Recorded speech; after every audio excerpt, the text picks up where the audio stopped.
¿verdad? Y es que es normal tener hoy en día Biblias en nuestras casas, diferentes versiones, diferentes tamaños, ¿verdad? Y hay tantas que ya uno ya no sabe ni cuál comprar. Que si la Biblia de la plenitud, la Biblia del varón, la Biblia de la mujer, la Biblia de este, la Biblia del otro.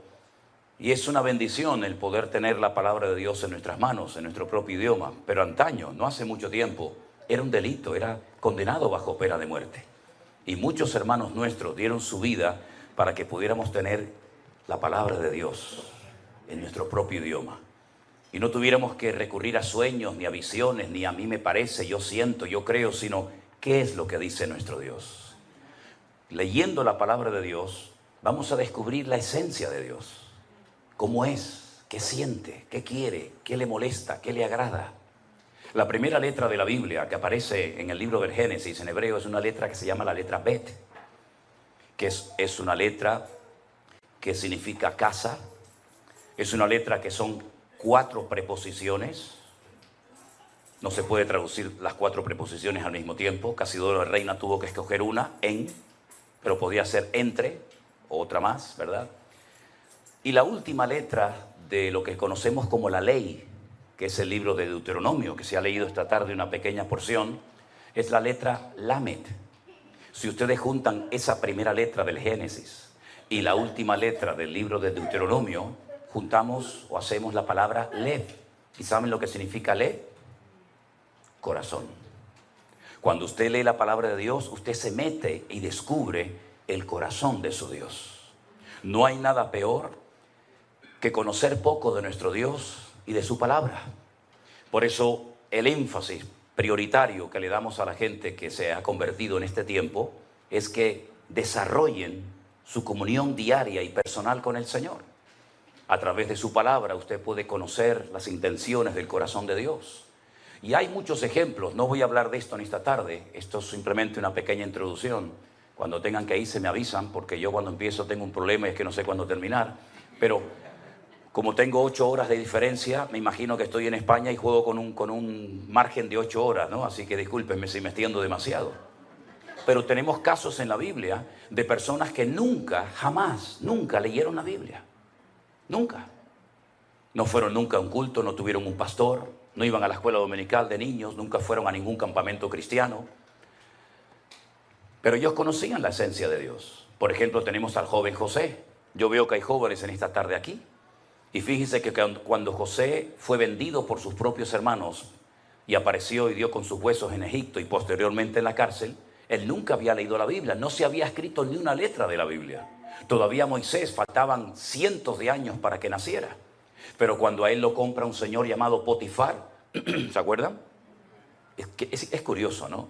Para los hermanos era un peligro, para Potifar era una bendición. Qué cosas tan extrañas a veces aparecen en la vida, ¿verdad? Pues dice la Biblia que la esposa de Potifar se enamoró de él y quería mantener relaciones con él. Y entonces él le dijo, ¿cómo voy yo a pecar contra mi Dios? ¿Cómo sabía él que eso era pecado? ¿Dónde estaba escrito? No estaba escrito en ninguna parte, pero él tenía comunión y relación con el Señor.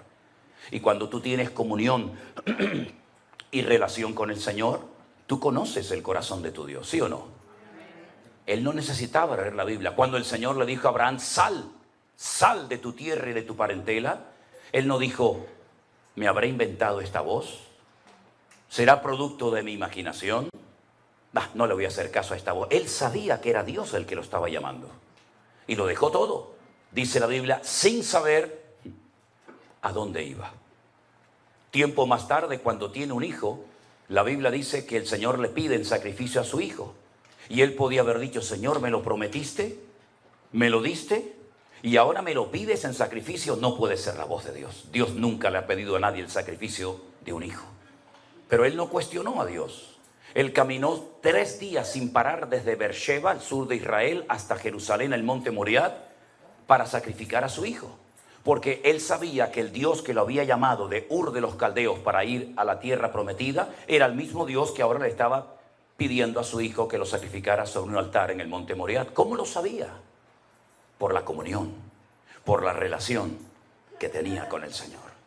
Por eso, hermanos queridos, si algo tenemos que mantener y desarrollar hoy en día más que nunca, es nuestra comunión y nuestra relación con el Señor, porque es lo único que nos va a mantener firmes en estos tiempos difíciles y peligrosos en los cuales nos ha tocado vivir. Amén, hermanos. Amén. Pablo le decía a Timoteo, ocúpate en la lectura. Ocúpate en la lectura. Y fíjate que estando en la cárcel, él le decía, tráeme los libros, tráeme los pergaminos, sabiendo que está a punto de morir y de entregar su vida por Cristo.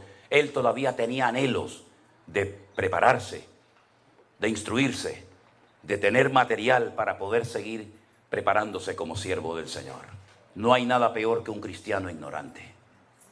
Por eso pasa lo que pasa. Por eso muchas veces han entrado en la iglesia doctrinas de hombres, mandamientos de hombres, modas, métodos, que aparentemente vienen de parte del Señor, pero que después lo único que traen son divisiones internas, problemas y confusión a las iglesias. Por eso, escudriñar las Escrituras, porque ellas son las que dan testimonio de nuestro Señor Jesucristo. Amén, hermanos. Bueno, vamos a leer la palabra del Señor en esta tarde. No sé si la han traído, si no, no se preocupen.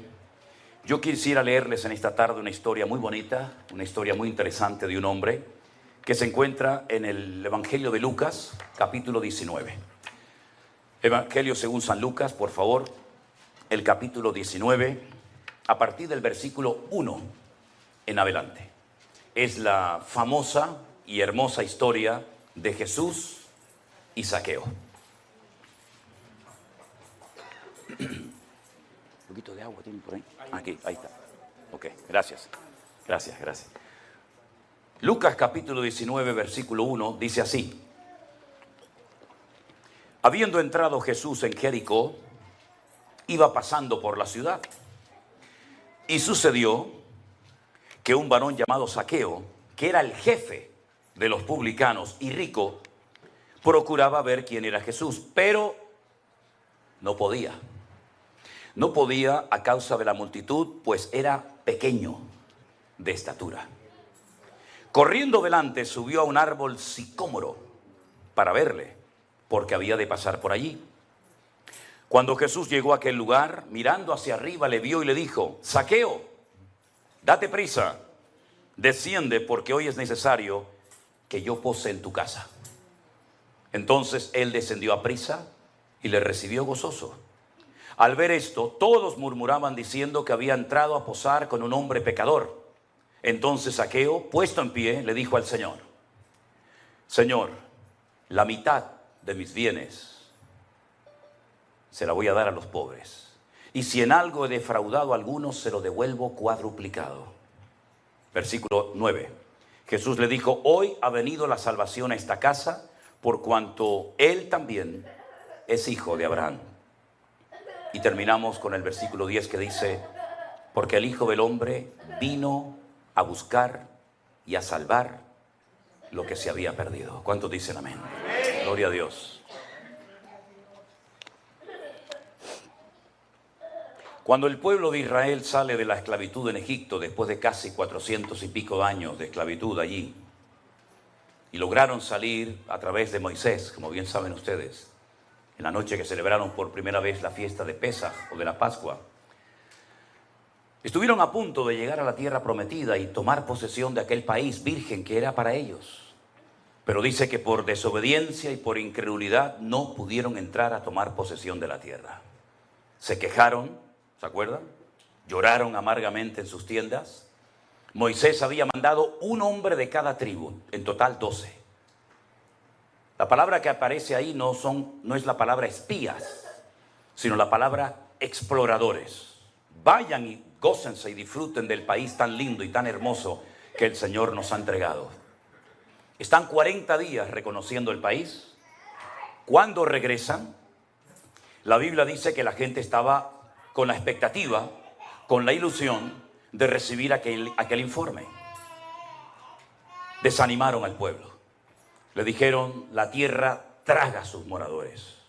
La gente es enorme, son como gigantes. Nosotros parecíamos como pequeñas langostas en comparación con ellos. No vamos a poder conquistar el país. Solamente 2, ¿verdad? Como bien saben ustedes la historia, Josué y Caleb, los mandaron a callar y dijeron, ¿qué están diciendo? Es verdad que hay gigantes, es verdad que las ciudades están fuertemente protegidas por murallas, pero nuestro Dios está con nosotros y Él nos va a entregar la tierra. Así que no tengamos miedo, vamos a subir y los vamos a comer como si fueran pan. Lamentablemente no les hicieron caso.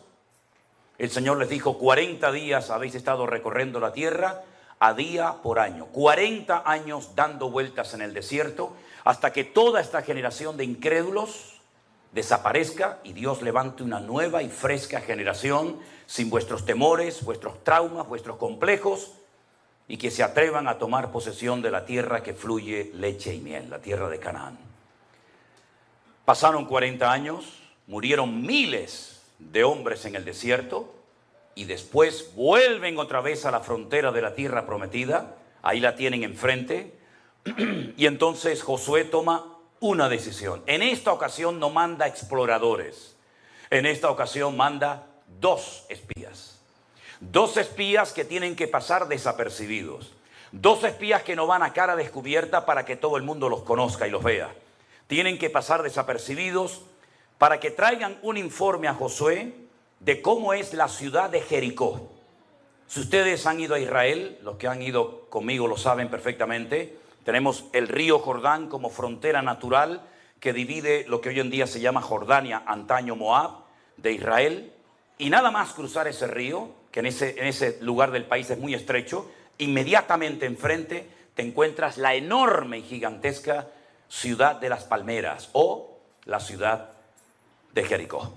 En aquellos tiempos, hoy en día no, en aquellos tiempos la ciudad tenía una doble muralla, eran como especie de círculos concéntricos, ¿verdad? Una muralla enorme por fuera y más adentro otro círculo. Cuando los 2 espías llegan a la casa de una tal Rahab, ¿se acuerdan? Rahab la ramera, les da hospedaje y ella les dice: hemos oído lo que vuestro Dios ha hecho por vosotros. Sabemos perfectamente que la ciudad va a caer en vuestras manos. Hemos oído cómo habéis vencido a los reyes que se levantaron contra vosotros en el desierto. Hemos oído cómo el Señor abrió las aguas del Mar Rojo y toda la gente en esta ciudad está asustada porque su corazón desfallece por causa de los hijos de Israel. Tener misericordia de mí y de mi familia cuando entréis a tomar posesión de la tierra, porque sabemos perfectamente que la ciudad va a caer tarde o temprano. Ellos le dijeron: si tú no le cuentas nada al rey, si tú no le cuentas nada a ningún hombre de que hemos estado aquí, tendremos misericordia de ti y de tu casa. Pero 2 condiciones. Primero, no salgas de la puerta de tu casa, quédate dentro. Si quieres que alguien más se salve contigo, tu padre, tu madre, tus hermanos o quien sea, que estén dentro de la casa contigo. Segundo, este cordón, esta tela, este trapo de color grana o rojo, lo vas a atar en la ventana para que cuando entremos a tomar posesión de la tierra, la gente sepa que en esa casa no tienen que entrar a herir, a matar a nadie, sino que ahí vives tú. Así fue. Todos conocemos la historia. Después de días y días de dar vueltas, la ciudad cae y las murallas de Jericó, según los arqueólogos, que les llamaron mucho la atención, no cayeron según la posición de las piedras de adentro hacia afuera, ni tampoco de afuera hacia adentro se cayeron, sino que todavía tenemos en nuestra retina las imágenes de cómo cayeron las famosas Torres Gemelas. ¿Se acuerdan? Se desmoronaron, cayeron de arriba abajo porque no era una obra del hombre. Era una obra, una intervención divina y sobrenatural. Las piedras se desplomaron sobre sí mismas y todas las murallas cayeron, excepto la casa de Rahab la ramera, que dice el libro del Génesis que ella vivía, su casa estaba entre un muro y el otro muro, en medio ella vivía. Toda la ciudad se desmoronó, pero su casa permaneció. Porque la Biblia declara y dice: caerán a tu lado 1000 y 10.000 a tu diestra, mas tú no caerás por cuanto has puesto tu confianza en el Señor tu Dios. Eso fue lo que pasó. Aleluya. Tremendo, tremendo. Esa ciudad cayó. Fue la primera conquista importante de la tierra prometida y de ahí en adelante fueron tomando posesión de la tierra hasta llegar hasta la frontera, hasta el norte, que le tocó en posesión a la tribu de Dan. De ahí que se diga desde Dan, ¿verdad? Desde Dan hasta Berseba, desde el norte hasta el sur. En esta ciudad que fue conquistada no por una estrategia humana, no por un método humano, sino por la voluntad y el poder de Dios, es donde el Señor Jesucristo se encuentra ahora. Este pasaje de Lucas capítulo 19 acontece en la ciudad de Jericó. Y es en la ciudad de Jericó donde hay un pequeño hombre de una estatura muy pequeña llamado Zaqueo, que es el jefe de todos los publicanos y además un hombre tremendamente rico. Los publicanos en aquella época eran personas odiadas. Nadie quería tener contacto y comunión con los publicanos. Ellos no eran romanos. Los publicanos no eran extranjeros, por lo menos en Israel. Eran judíos que se pasaron al bando contrario, al bando del enemigo, y se encargaban de recaudar los impuestos para el enemigo y al mismo tiempo se llenaban los bolsillos. Y por eso se enriquecían de una manera injusta. Este es el jefe de todos ellos. Uno de los peores insultos que se te podía decir en aquella época a un hombre era llamarte publicano, que es lo mismo que traidor.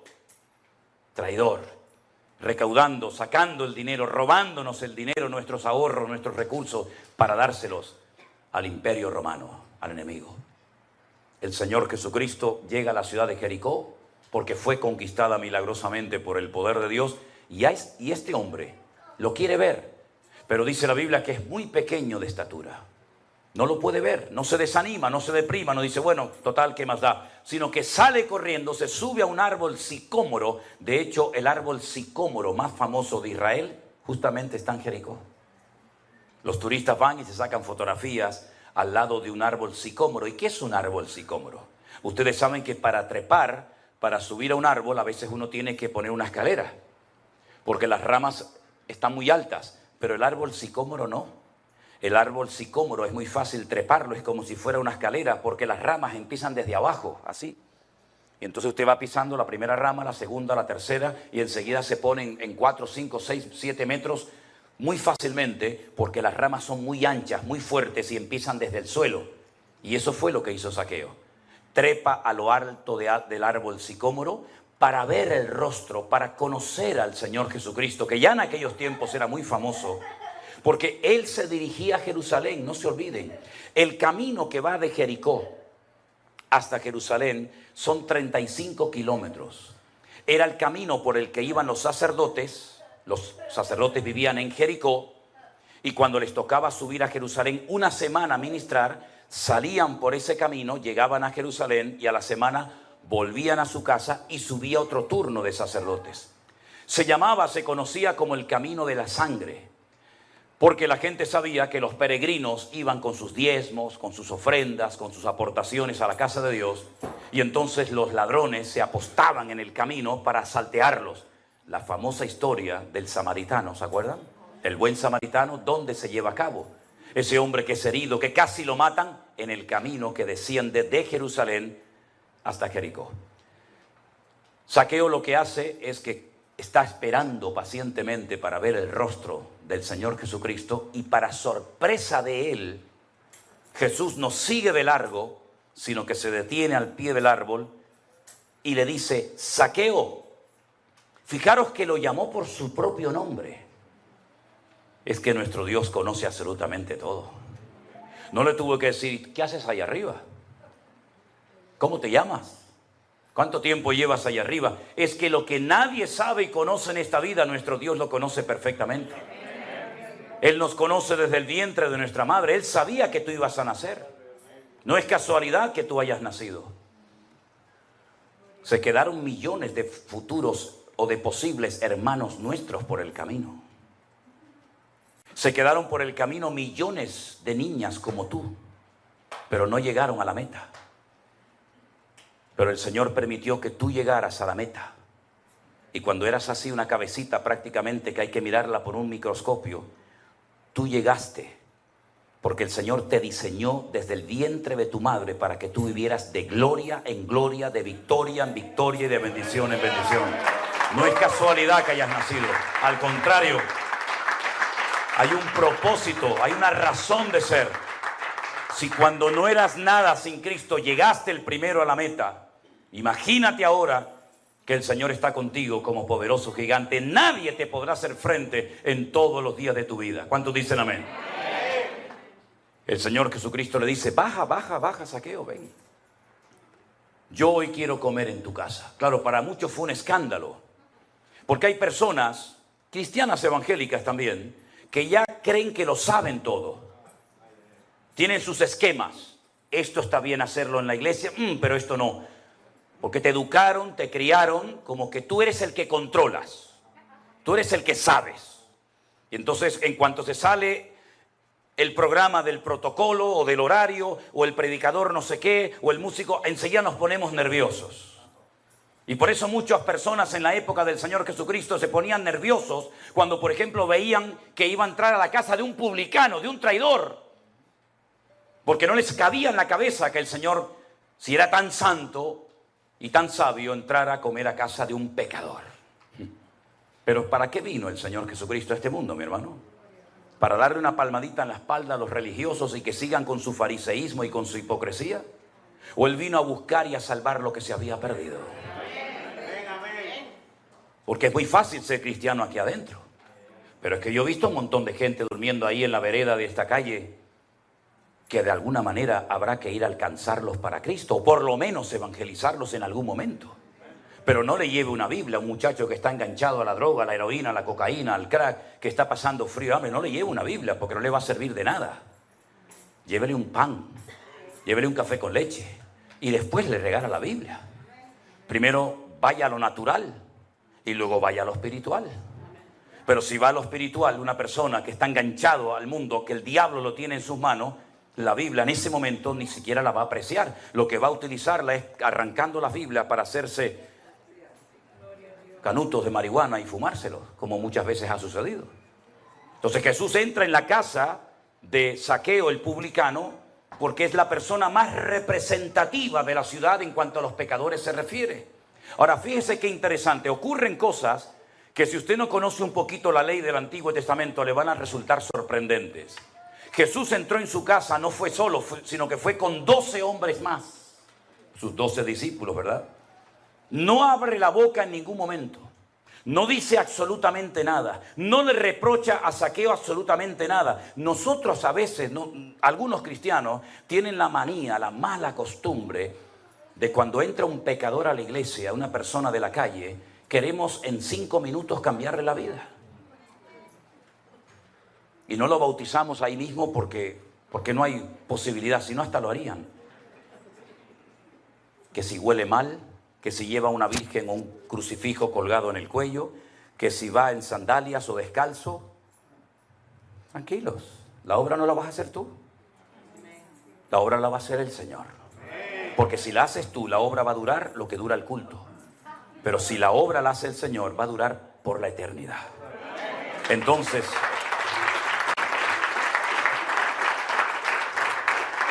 el Señor Jesucristo no abrió la boca. Podía haber dicho: Zaqueo, parece mentira.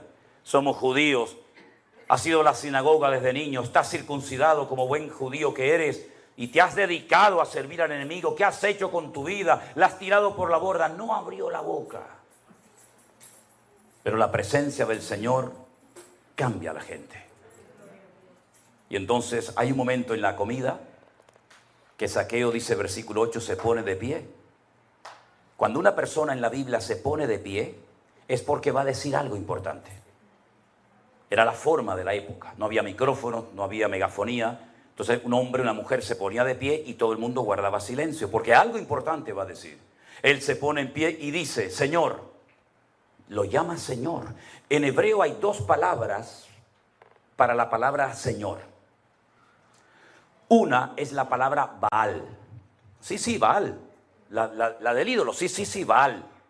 Baal significa Señor, lo que sería el Señor en minúscula para nosotros. ¿Me explico? En hebreo no existen mayúsculas y minúsculas. Baal es Señor, por eso dice que Sara llamaba a Abraham mi Señor. Baalí. Pero la otra palabra que solamente se emplea para el Señor Dios Todopoderoso es la palabra Adonai o Adoní, que es mi Señor. Y si usted lee el Nuevo Testamento en la versión hebrea, dice Adoní, mi Señor, no Baal, sino Adoní, lo está reconociendo como el Señor. Luego ya empezamos bien. Le llama Señor, lo reconoce como el Señor, lo reconoce como el Creador, lo reconoce como el amo de su vida, y entonces añade la siguiente expresión: Señor, la mitad de mis bienes se la voy a dar a los pobres. La mitad. Imagínate tú, saca cuenta de todo lo que tienes. Y dice, bueno, tengo $1.000.000 en cosas. La mayoría de ustedes tienen eso, ¿no? La mitad, $500.000 se lo voy a dar a los pobres. Pero es que no te lo van a devolver. Es que no lo puedes dar con intereses. Bueno, es una inversión. Les doy $500.000 y recibo a los 6 meses 700.000. No. Se lo voy a dar desinteresadamente. La mitad de mi patrimonio se lo voy a dar a los pobres. Algunos dirán, pero esto es una locura. ¿Qué le pasó a este hombre? Es que cuando Cristo entra en un hogar, uno hace locuras para el Señor. La mitad de mis bienes se la voy a dar a los pobres. Y escucha, y si en algo he defraudado, tú sabes que has defraudado, Zaqueo. Tú sabes que esa riqueza no vino de trabajar. Muy poca gente se hace rica trabajando, ¿eh? Discúlpenme. En España. Aquí no. Aquí yo sé que trabajan y todo el mundo se hace rico. Ya. Vienes con una mano delante y una mano detrás y en un año eres millonario. Ya. Y yo me chupo el dedo, como decimos ahí en España, ¿no? También, ¿eh? Si en algo defraudado, y era para decirte, pero ¿cómo no vas a defraudar, querido? Si la casa que tienes, la ropa que tienes, todo el patrimonio que tienes, ¿de dónde rayo lo has sacado, mijo? Si te has enriquecido a costa de la gente abusando de tu autoridad, porque eres el jefe de todos los publicanos. Si los publicanos ya eran ricos y tenían capacidad económica, imagínate el jefe de todos ellos, ¿verdad? Si en algo defraudado se lo devolveré cuadruplicado. Y ahora aquí tengo que pararme a dar una pequeña explicación. La ley de Moisés, la ley que el Señor le dio al pueblo de Israel en el monte Sinaí, dentro de los 613 mandamientos que tienen, 613, hay uno que decía que cuando una persona robaba algo, no era suficiente con pedirte perdón. No era suficiente con devolverte lo que te he robado. El Señor va mucho más allá y dice, pides perdón, devuelves lo que has robado y le das 4 veces más de lo que has robado. Tienes que demostrar que estás arrepentido. Porque si usted a mí, hermano, me ha robado, y usted viene a mí y me dice, pastor, hermano, hermana, discúlpeme, quiero pedirle perdón porque el otro día le robé. Yo digo, sí, yo te perdono, pero dame lo que me robaste. Cristianos sí, pero tontos no. No te pases. Me robaste el otro día esto, me lo das. Yo te perdono siempre, pero no te pases un pelo conmigo. Me devuelves. Y en el cristianismo, Santas Pascuas. En el judaísmo no. En el judaísmo me devuelves, me pides perdón y me das 4 veces más. Es decir, que si el otro día fuiste al campo y te gustó una vaca que yo tenía allí en el campo, me la devuelves y me das 4 más. Y tú dices, pero ¿esto quién lo hace? El que verdaderamente está arrepentido. Es lo que decía Juan el Bautista. ¿Se quieren bautizar? Claro, porque ahora todo el mundo lo hace. Es la moda. Haced frutos dignos de arrepentimiento. Demostradme que estáis arrepentidos. No es suficiente con decir, por mi culpa, por mi grandísima culpa, yo pecador me confieso. No, eso ya no vale, eso era antes. Ahora tienes que demostrar que usted está arrepentido. Me das lo mío, me pides perdón y me das 4 veces más. Por eso David robó una mujer y 4 de sus hijos los perdió. ¿Lo entienden? El que roba, 4 veces más. Ay, amigo, esto es serio, ¿eh? Es que el cristianismo es para hombres, no es para mequetrefes. No es para... ¿Verdad? No, esto es un esfuerzo que con la ayuda del Señor lo podremos hacer, solos no. Entonces cuando Zaqueo se levanta, reconoce públicamente que ha sido un ladrón, un sinvergüenza, que ha robado, que ha manipulado, que ha extorsionado, que ha destruido familias enteras, porque los publicanos iban acompañados de los romanos. Y cuando entraban a una casa, tiraban la puerta y decía, a ver, los impuestos. Y ahora me llevo a la oveja, me llevo a la niña como esclava, me llevo al niño para trabajar en mi campo y toda esa ropa me la llevo. Así eran los publicanos, eran abusadores, eran personas sin escrúpulos. Eran personas que vivían solamente pensando para sí mismos, egoístas, ególatras. Y así fue Zaqueo toda su vida, hasta que la presencia del Señor, hasta que el mismísimo Señor Jesucristo entró en su casa y el Señor solamente mirándolo a la cara, le entró una vergüenza. Le entró una convicción de pecado. Por eso cuando una persona se llama cristiana, tiene que demostrarlo con sus acciones. Primera de Juan capítulo 1 dice, si hubiéramos pecado, abogado tenemos para con el Padre. Y si alguno dice que es hijo de Dios, debe andar como Él anduvo. El título no sirve de nada. En el mejor equipo de fútbol del mundo, ¿saben ustedes cuál es, no? A ver, díganlo por favor. Díganlo, no tengan vergüenza. El mejor equipo del mundo será siempre el Real Madrid. Toda la vida, toda la vida. Lo hemos demostrado hace unos días. ¿O no? ¿No serás de Barcelona? Lo siento por los de Barcelona. El que se pica, que se rasque. En el Real Madrid había un muchacho, hasta el otro día, que se llamaba Cristiano. Pero no era cristiano. Tenía el nombre de cristiano, pero no era cristiano. Y había otro que se llamaba, yo lo voy a decir como se llamaba, perdonen si ofendo, Kaká. Y era cristiano. Sí, era cristiano. Kaká era cristiano, Cristiano no era cristiano. Entonces no es un título. ¿Usted que es cristiano? Demuéstrelo. ¿Cómo? Con sus acciones. Por sus frutos los conoceréis. No porque cantan lindo, no porque tocan precioso, no porque predican de una forma increíble, no porque tiene una personalidad que, madre mía, arrolladora. No. Es por los frutos los conoceréis. Y el fruto lleva tiempo. ¿Y el fruto cuál es? Gozo, paz, paciencia, benignidad, mansedumbre, fe, templanza. Contra tales cosas no hay ley. En otras palabras, hay que demostrar que verdaderamente hemos nacido de nuevo. No solamente con palabras, sino con acciones. Y cuando el Señor vio en Zaqueo que estaba dispuesto a cambiar, porque hago un paréntesis, no sé aquí en América, pero hay gente que no quiere cambiar. Pastor, a mí me costó 40 años aprender esto. Yo creía que todo el mundo cuando escuchaba la palabra iban a cambiar, pero no, yo me engañé durante mucho tiempo a mí mismo. Hay gente en las iglesias que no quieren cambiar. Entonces no perdamos el tiempo con la que no quiere cambiar, con el que sigue R que R con lo suyo y no quiere cambiar, cuando ese tiempo se lo podíamos haber dedicado a esa familia, a ese hermano que quería cambiar y perdimos el tiempo. ¿Se da cuenta, hermano? Hay gente que no quiere cambiar. Te respetan, te saludan, te admiran, te piden autógrafos, te piden fotos, pero en el fondo no quiere cambiar, va a seguir igual. Pues no pierdas el tiempo, que ya somos muy mayorcitos para perder el tiempo, hermanos. ¿Te das cuenta? Entonces ahora hay un hombre serio, genuino, que dice, no, a mí me va a costar dinero el ponerme en orden. A mí me va a costar dinero, yo me tengo que desprender de cosas que yo he robado a familias. Yo he arruinado la vida de muchas personas en mi ciudad donde vivo y todo el mundo me conoce. Y ahora imagínense, yo digo que soy seguidor de Cristo, sí, pero me robaste la casa, me robaste a mi hija como esclava, me robaste el terreno, me robaste las ovejas, me robaste las vacas. Entonces, ¿qué cristianismo es este? El mismo perro con distinto collar. Antes iba a misa y ahora voy al culto. Antes comía la hostia y ahora como el pan y el vino. ¿Esto qué es? Esto es un relajo.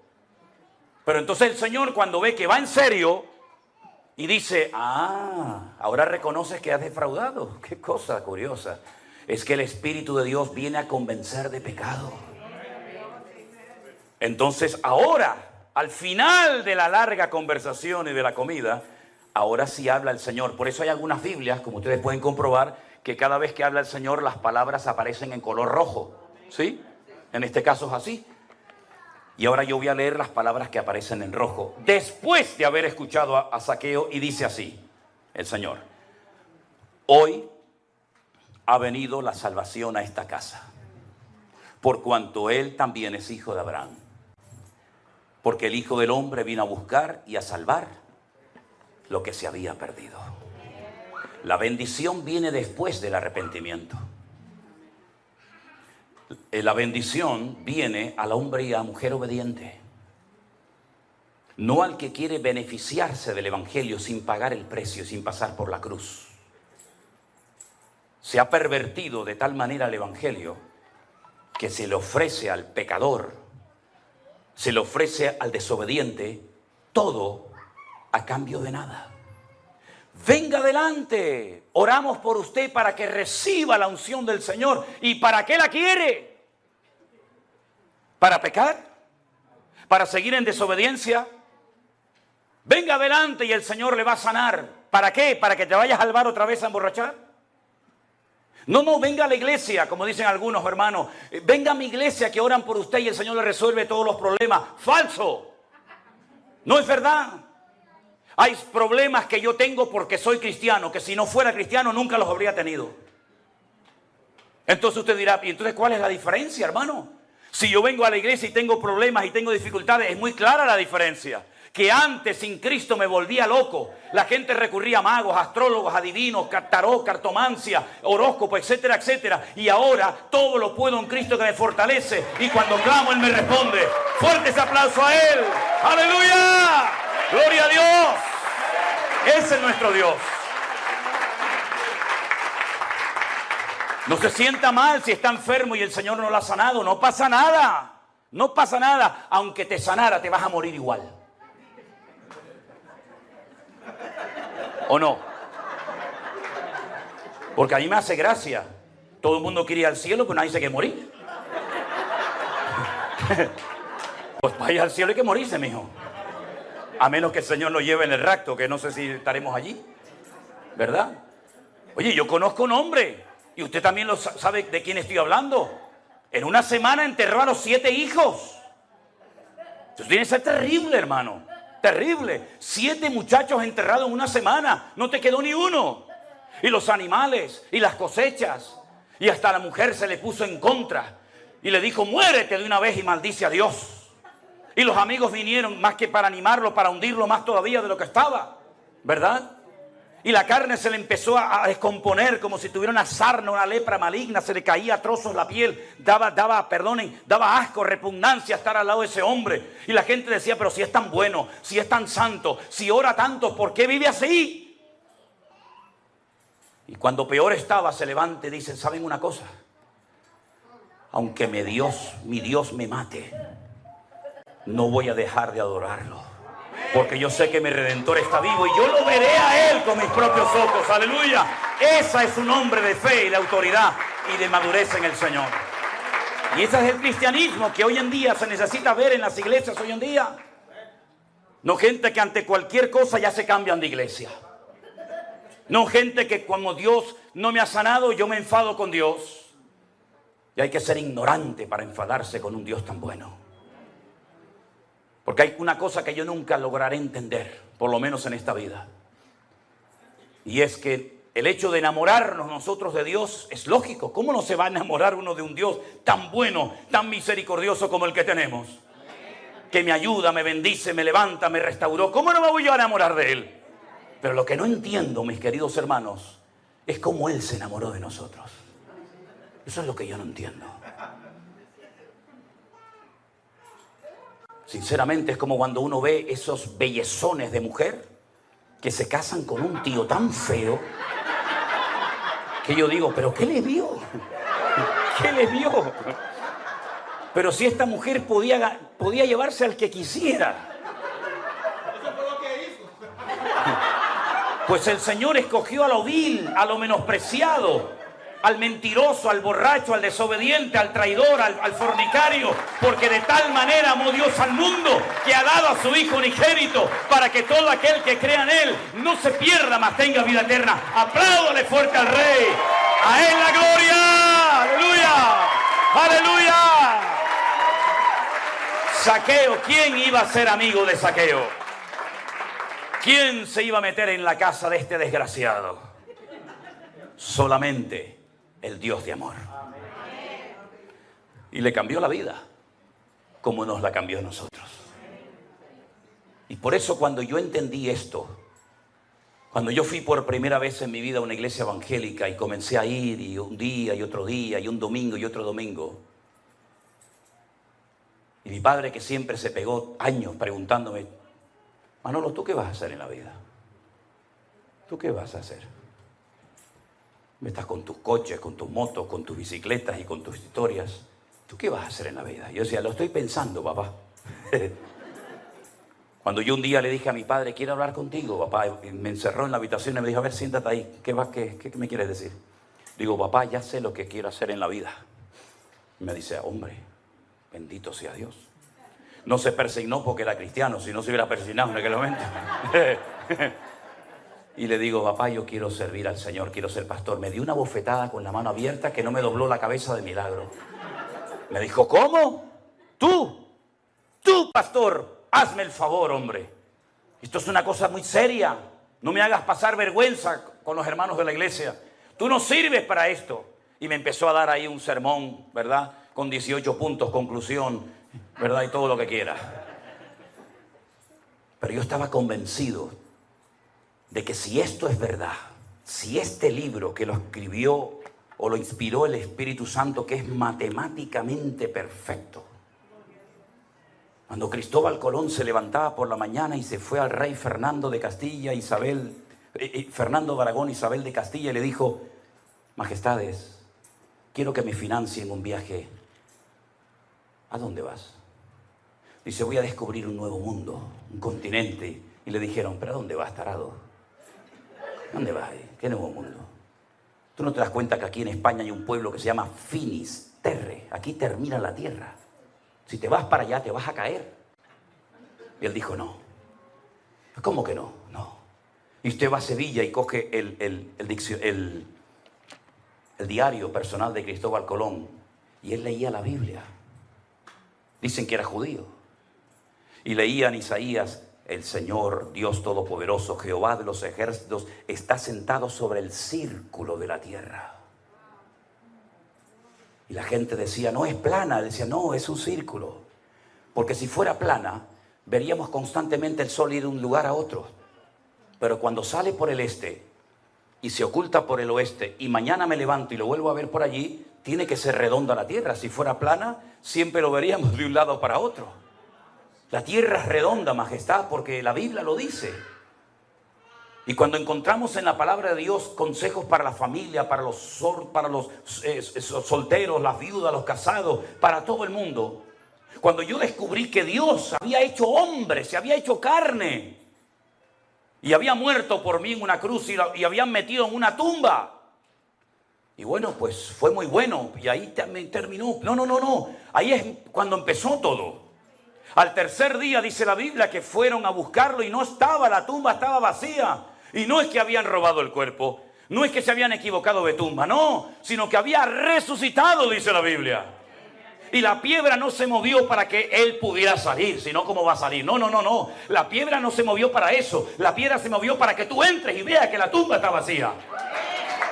Cuando yo entendí eso, yo dije, Dios mío, esto es increíble. Que Dios murió por mí, que lo metieron en una tumba. Yo he estado docenas de veces en la tumba donde Jesús estuvo enterrado, allí en Jerusalén. Y nunca olvidaré cuando un día dentro de la cueva donde José de Arimatea la había labrado para prepararse su sepultura y la de su familia, una hermana me dice, pero hermano, ¿qué venimos a ver aquí? Y le digo, ¿aquí? Nada. Y me dice, ¿cómo que nada? Digo, ¿se imagina que estuviera ocupada? ¿Se imagina? Yo le puedo llevar...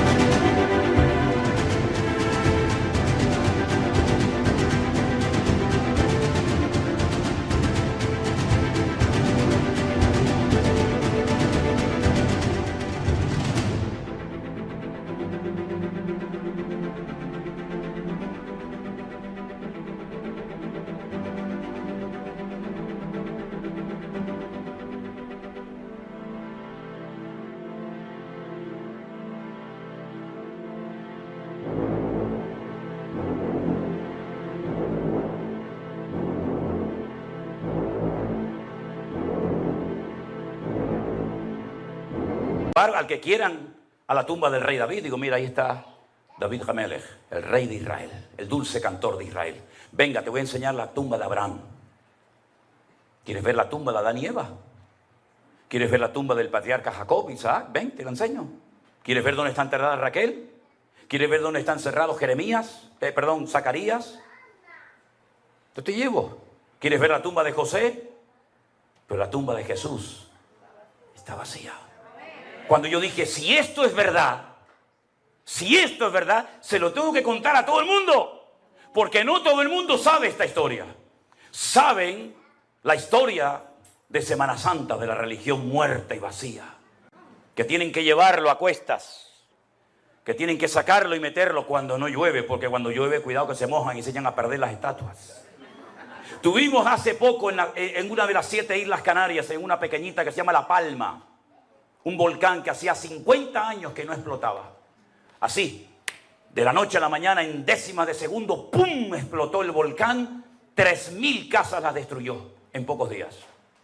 Carreteras, colegios, fincas, terrenos, invernaderos. No destruyó toda la isla por la gracia y la misericordia de Dios. Como el volcán en las Islas Canarias va muy lento y más o menos se puede prever el recorrido que va a hacer hasta que llega al mar, sabían que el volcán, que explotó más o menos como a la mitad de la isla, iba en dirección a un pueblo. No recuerdo ahora mismo Todoque, creo que se llama así el pueblo. Y entonces dijeron, uy, cuando llegue el volcán al pueblo va a destruir la iglesia del pueblo. Y entonces la gente salió corriendo a las iglesias, bajaron al San Pancracio, bajaron a la Virgen de no sé qué, bajaron al otro que estaba clavado en la cruz y veías a la gente corriendo por las calles con los muñecos a cuesta. Y yo decía, Dios mío, pero si ahora tienen una oportunidad extraordinaria para demostrarle a todo el mundo y a las Islas Canarias, no se preocupen, a mí no me tiene que cargar nadie, yo voy a parar el volcán. Conmigo no puede porque yo soy Dios, somos dioses.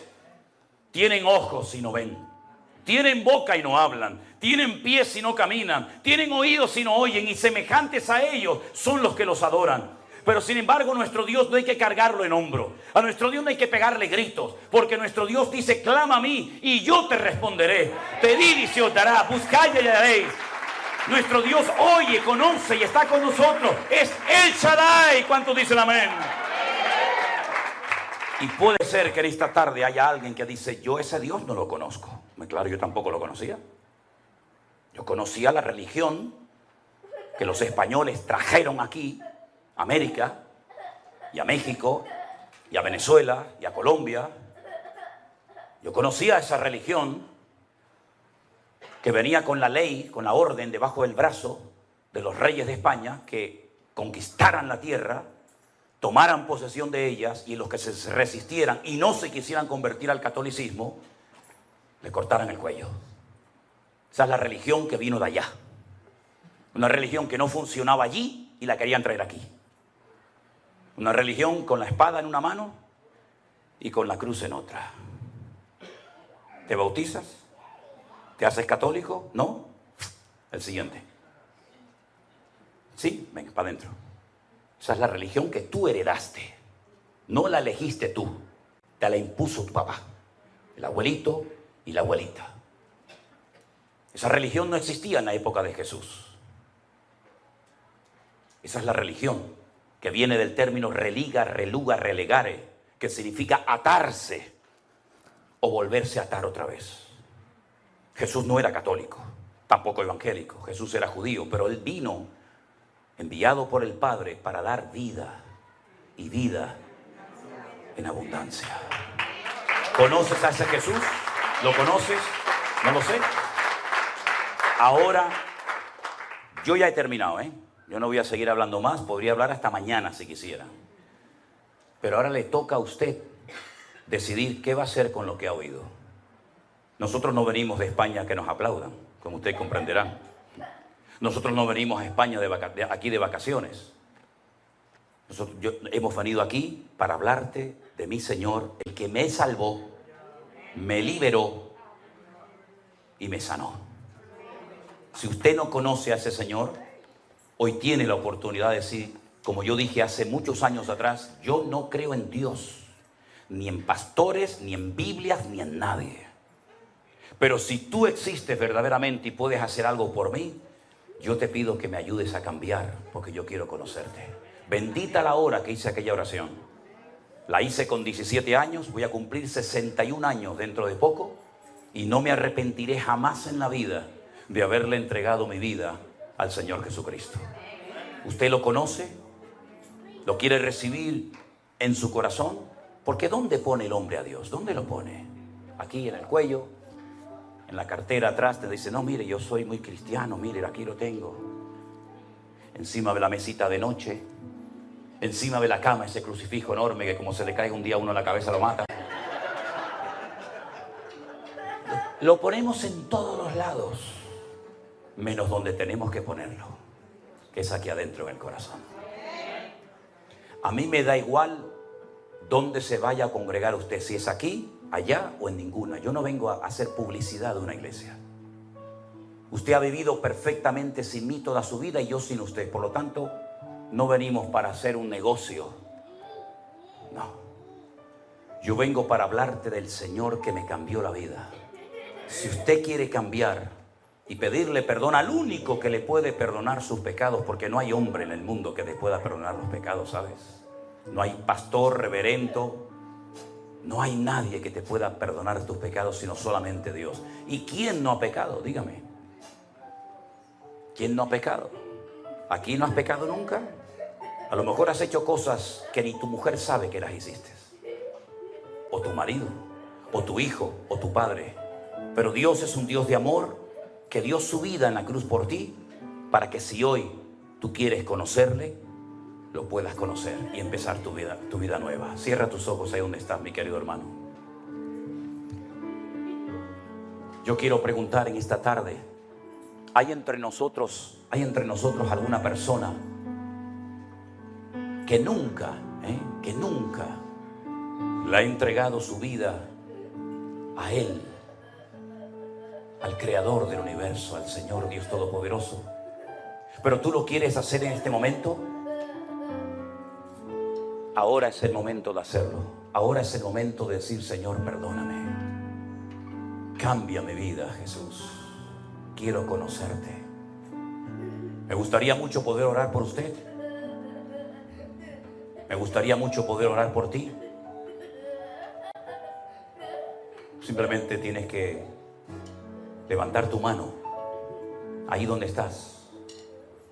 Dios le bendiga. Dios le bendiga, Dios le bendiga, Dios le bendiga. Amén. Dios te bendiga a ti también. Gloria a Dios. Este es To be free, so I'll cherish every moment, every day. For your love has lit my path in everywhere. In the tender touch of your hand, I find the strength to rise and stand. Through every trial, every tear we've shed, your love's been the shelter where I find my bed.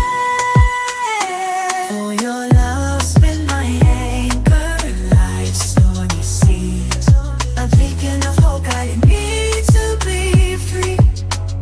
So I'll cherish every moment, every day. For your love has lit my path in every way. With gratitude in my soul, I'll sing this song. For the love we share is steadfast and strong. el momento más importante de esta reunión. Es el momento de mayor reverencia. Si hemos tenido que cruzar el charco para venir aquí, a que estas personas en esta tarde le entreguen su vida a Jesús, ha merecido la pena, pastor. Ha merecido la pena. Voy a pedir por favor a los que levantaron su mano, si son tan amables, ¿pueden pasar aquí un segundito? Y oramos juntos al Señor. Pasen adelante, por favor. Yo no les conozco a ustedes. No hace falta que aplaudan, no hace falta que aplaudan, no hace falta que aplaudan. Yo quiero que toda la iglesia esté orando. No me estén mirando a mí. Vamos a orar. Aquí hay almas que van a pasar ahora de muerte a vida. Va a haber gozo en el cielo porque va a haber a pecadores arrepentidos que le van a entregar su vida a Jesús. Y es el momento más importante de este culto en esta tarde. ¿Hay alguna persona más entre nosotros en esta tarde que le quisiera entregar su vida a nuestro Señor Jesús? Con toda libertad puedes todavía pasar al frente. Gloria a ti, Señor Jesús. Voy a pedirle a los que pasaron adelante en esta tarde que cierren sus ojos junto conmigo y repitan conmigo esta oración, que no es una oración mágica, no es una fórmula religiosa, sino es simplemente una forma de guiarte para que usted pueda rendirle hoy su vida al Señor Jesús. Repita conmigo, por favor. Señor Jesús, en esta tarde te doy gracias por haber muerto por mí en la cruz. Te doy muchas gracias, Señor, porque ocupaste mi lugar en la cruz. Yo quiero que tú perdones todos mis pecados. Dígalo conmigo. Yo quiero que tú perdones todos mis pecados. Quiero que en este momento entres en mi corazón. Yo recibo al Señor Jesús como mi Señor y mi Salvador personal. Límpiame, Señor. Hazme un hijo tuyo, Señor. Y yo públicamente confieso, dígalo, quiere oírlo. Yo públicamente confieso que a partir de hoy el Señor Jesucristo será mi Señor y mi Salvador. Renuncio al pecado. Pondré mi vida en orden. Te obedeceré y cumpliré con tu palabra.